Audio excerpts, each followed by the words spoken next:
Hey, so Mike, I'm at a network event the other day, and of course, people are, business cards are flying. I saw a couple cool things. One that did this, one that was shaped like this, and one that had this kind of neat design.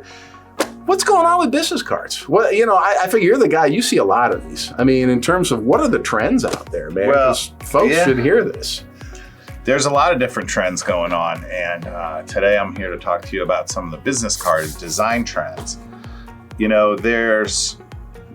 With marketing, the first thing that you're going to hand someone is always your business card. So that's really going to be an automatic, this is on flimsy paper. Oh, it's designed like crap. I was going to ask you about that. The flimsy paper, sometime it's like, dude, get real. Get yourself a real card. Yeah, no matter how intelligible you think this person is or knows their stuff or how good their company is, that's going to be an immediate put off. So you really want to make sure that you got that down pat, because you're going to be judged on that whether you like to or not. And that's usually one of the first things, or if not the first thing they hand to people. So, good design in business cards is very, very important, and that goes through colors, type. That's also just the design or the logo, or is it too big? Do you have a million different fonts on there? And then also the paper, and then also embellishments. Those are the different things that I want you to think about when you're thinking about your business card. But we're really here talking about some of the design trends. So my personal favorite is always keep it simple. This is something that's supposed to tell them the company, what you do, basically, and then also how to get a hold of you. You do not need to give your life story. People realize that they can go onto your website and figure that all out later, or go to your Facebook and figure out what you've been up to, Instagram or wherever you are on social media, hopefully everywhere. So keep it simple, keep it elegant. Personally, from a design standpoint, that's my favorite anyways. So another design element that I've seen is a wraparound. So you have a design that starts on the front and wraps around. So if you would take, or underneath.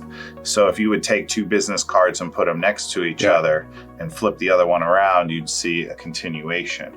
So I've been seeing a lot of that lately. It's a pretty cool thing. It's kind of neat, actually. Yeah, it is. And maybe even an excuse to give someone two business cards instead of one, which is always good, so that they can give one of the business cards to hopefully someone that will also want to use your services.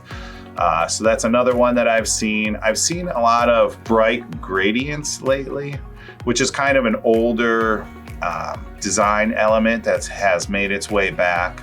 But that old 70s, 80s retro kind of feel to it. So that's coming back right now too, which you want to think about. I always personally like die cut business cards. Now they're a little bit more expensive, but if you have a plain basic logo that you can either cut out of the middle of the card, or do some kind of special shape on the card. That's just a very quick and easy way to make sure that your card stands out, especially at a networking event where you get 50 of them. Right. The ones that are cool, you'll look at, you'll remember who that is, and the other ones you just put in a box or just throw them away. Right on. Most of the time, after you contact them and do all the things you should do. No, I every once in a while I've gotten some. They're like, this is really neat, whatever they did. And I've actually showed people this is kind of different. And it makes them think you're different and your company's different, and then hopefully that you'll be able to help them with whatever service you provide and go from there. I did have a couple other ones. Let's see here. As always, there's the painted edges, even painted edges that match the colors in your logo is a style. I personally like the embellishment of having a soft touch lamination on them, so that not only do they see it, but they can also feel the quality and feel how nice it is. That helps people remember the touch and the feel, and even the weight of the card, I guess, too, right? And that would help with the weight as well. And then the one last one is like a pattern. There's a lot of different designs I've seen lately with patterns on them.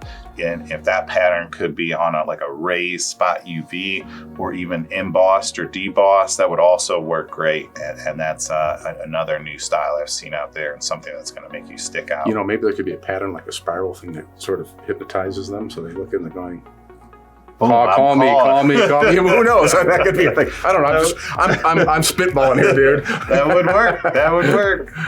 Well, and I know you guys obviously, obviously as printers, you know how to, create the stuff, but it is kind of cool. You guys have designers and stuff like that, and that's as well. So if the folks, need help with, so pretty much if they have a design for a card or an idea, or somebody they're working with, they can talk to you guys and just make sure everything, is how to set up. How to set it up and everything. Yeah. And or if they want some design ideas, you guys can do it as well. 100%. It's pretty neat. And I know the sky's the limit in terms of the kind of things you can do. And these guys know they can design it, but pull it off and make sure it looks great when it's in your hand, but even better when it's in the other person's hand that you're giving it to. And that's really what it's all about. And that's probably the takeaway from this whole doggone thing, Mike. And you make yourself look great. So Mike, if somebody's interested, what should they do? Call Foot Printing. Call Foot Printing. And if you're going to visit the website, if you're not there already, remember it's foot with an E. So it's footeprinting.com. So, and in the next video, Mike's going to explain why is there an E in foot. So I think so. We'll see. Thanks.